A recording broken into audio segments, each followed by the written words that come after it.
pemirsa, Taufik Hidayat, pelaku penyekapan dan penganiayaan terhadap YTR, meminta maaf atas perbuatannya dan pelaku menyesal dan mengaku salah.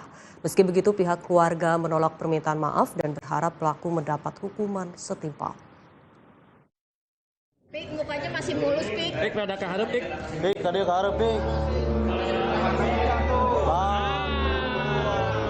Taufik Hidayat, tersangka kasus penyekapan dan penganiayaan terhadap YTR, dihadirkan dalam konferensi pers yang digelar Polda Jawa Barat 26 Juni 2026. Dengan kondisi tertunduk dan wajah lesu, tersangka menyampaikan permintaan maaf atas perbuatannya. Taufik Hidayat mengaku menyesal dan menyadari kesalahannya. Dari hasil pemeriksaan sementara, polisi mengungkap tersangka merupakan residivis kasus kekerasan terhadap perempuan. Saya minta maaf semua atas yang saya lakukan, saya salah, saya menyesal, saya minta maaf. Keluarga YTR menegaskan menolak segala bentuk perdamaian dan permintaan maaf dari pelaku. Bahkan orang tua korban mendesak agar pelaku dihukum seberat-beratnya. Keluarga korban mengatakan permintaan maaf tersebut tidaklah sebanding dengan penderitaan yang dirasakan YTR. Menurut sang ayah, penyiksaan yang dilakukan Taufik sudah terlampau sadis. Saya juga sebagai orang tuanya, kata-kata yang gak maaf saya anak dendam. Saya dendam selama sampai mati, saya dendam sama dia. Saya nggak mau anak saya dianggap seperti itu. Sakit, lebih sakit dari anak saya.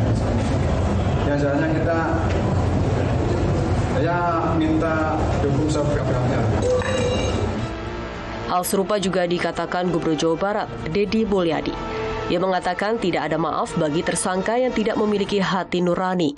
Selain itu, Deddy juga berharap agar tersangka dapat dijatuhi hukuman maksimal guna mempertanggungjawabkan perbuatannya.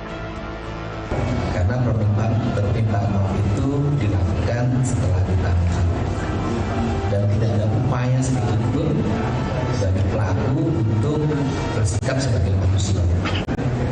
Untuk itu, semoga dengan jalinan kerjasama dan perasaan yang sama antara penyidik, nanti jaksa penuntut umum dan hakim akan melahirkan putusan berat yang melambangkan perasaan yang kemanusiaan. Artinya perbuatan melanggar kemanusiaan harus dihukum juga dengan perbuatan yang memanusiakan yang bukan manusia. Taufik Hidayat telah ditetapkan sebagai tersangka atas kasus penyekapan dan penganiayaan berat terhadap YTR. Ia dijerat pasal berlapis dengan ancaman hukuman maksimal 12 tahun penjara. Laporan Riki Eka Putra, Bandung, Jawa Barat, Garuda TV.